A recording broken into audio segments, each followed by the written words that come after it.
Toppers അക്കാദമിയിൽ 2026-27 academic വർഷത്തേക്കുള്ള +1+2 science entrance oriented tuition ക്ലാസുകളിലേക്കും 8, 9, 10 ട്യൂഷൻ ക്ലാസുകളിലേക്കുമുള്ള അഡ്മിഷൻ ആരംഭിച്ചിരിക്കുന്നു. നമ്മുടെ കുട്ടിയുടെ ഭാവി സുരക്ഷിതമാക്കാൻ നമുക്കും ടോപ്പേഴ്സിന്റെ ഭാഗമാകാം. A different approach to success. Wandoor നിയോജക മണ്ഡലം UDF സ്ഥാനാർത്ഥി AP അനിൽകുമാർ ചോക്കാട് പഞ്ചായത്തിൽ പര്യടനം നടത്തി. മമ്പാട്ടുമൂലയിൽ വെച്ച് അബ്ദുൾ സമദ് സമദാനി MP പര്യടനം ഉദ്ഘാടനം ചെയ്തു. UDF സ്ഥാനാർത്ഥിയുടെ പഞ്ചായത്ത് തല പര്യടനങ്ങൾക്ക് ഇതോടെ തുടക്കമായി. ചെല്ലക്കൊടി, മാടമ്പം, പാറൽ, ഒറവൻകുന്ന്, മമ്പാട്ടുമൂല എന്നിവിടങ്ങളിൽ പര്യടനം നടത്തി ഉച്ചയ്ക്ക് മഞ്ഞപ്പെട്ടിയിൽ സമാപിച്ചു. ഉച്ചയ്ക്ക് ശേഷം മാളിയേക്കൽ കുന്നിൽ നിന്നും ആരംഭിച്ച പര്യടനം ചോക്കാട് സമാപിച്ചു. പരമാവധി വോട്ടർമാരെ നേരിൽ കാണുകയാണ് പര്യടനങ്ങൾ കൊണ്ട് ലക്ഷ്യമിടുന്നത്. പരമ്പരാഗതമായി UDFന് വോട്ട് ചെയ്യുന്നവർ മാത്രമല്ല, ഇത്തവണ കമ്മ്യൂണിസ്റ്റുകാരും UDFനാണ് വോട്ട് ചെയ്യുക എന്ന് സ്ഥാനാർത്ഥി AP അനിൽകുമാർ പറഞ്ഞു.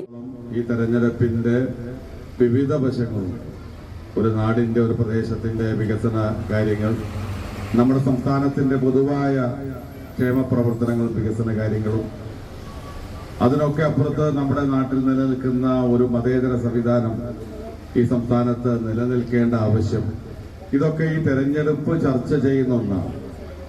തെരഞ്ഞെടുപ്പ് പ്രഖ്യാപിക്കുന്നതിന് മുമ്പ് തന്നെ മലയാളത്തിന്റെ പ്രിയപ്പെട്ട കവിയും ഇടതുപക്ഷ സഹയാത്രികരുമായ ശ്രീ സച്ചിദാനന്ദൻ പറഞ്ഞു, ഈ ഗവൺമെന്റ് ഇനി അധികാരത്തിൽ വരാതിരിക്കുന്നതാണ് കമ്മ്യൂണിസ്റ്റ് പാർട്ടിക്ക് നല്ലത് എന്ന് ആദ്യം പറഞ്ഞത് അദ്ദേഹമാണ്. പിന്നീട് പല എഴുത്തുകാരും അതിനെ ചുവട് പിടിച്ച് ഇടതുപക്ഷത്തോടൊപ്പം നിൽക്കുന്ന എഴുത്തുകാരൊക്കെ അത് പറഞ്ഞു. അവരെന്തുകൊണ്ടാണ് അത് പറഞ്ഞത്?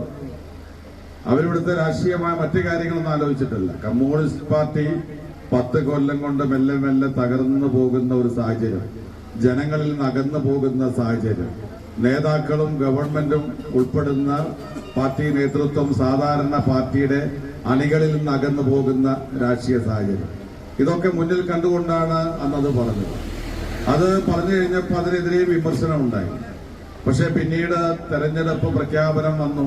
തെരഞ്ഞെടുപ്പ് പ്രഖ്യാപനത്തോടനുബന്ധിച്ച് ഇവിടെ സൂചിപ്പിച്ച് കാണും, കേരളത്തിന്റെ രാഷ്ട്രീയ ചരിത്രത്തിൽ ഇന്നുവരെ ഇല്ലാത്ത രീതിയിൽ RSSനേക്കാൾ വലിയ കേഡറാണ് CPM എന്ന് പറയുന്ന കമ്മ്യൂണിസ്റ്റ് പാർട്ടിയിൽ നിന്ന് സുധാകരനെ പോലെയുള്ള നേതാക്കൾ, അതുപോലെ തന്നെ നിയോജക മണ്ഡലം UDF chairman P Khalid master, Joji K Alex, AP Rajan, Babumani, BK Mujeeb, P Hamsa Kunhappu, Shantha Gopalan, Anikkottil Unnikrishnan, Salam Mambattumoola, Mupra Sharafudheen, Shaijal Edappatta, AP Abu തുടങ്ങിയവർ വിവിധ സ്വീകരണ കേന്ദ്രങ്ങളിൽ സംസാരിച്ചു.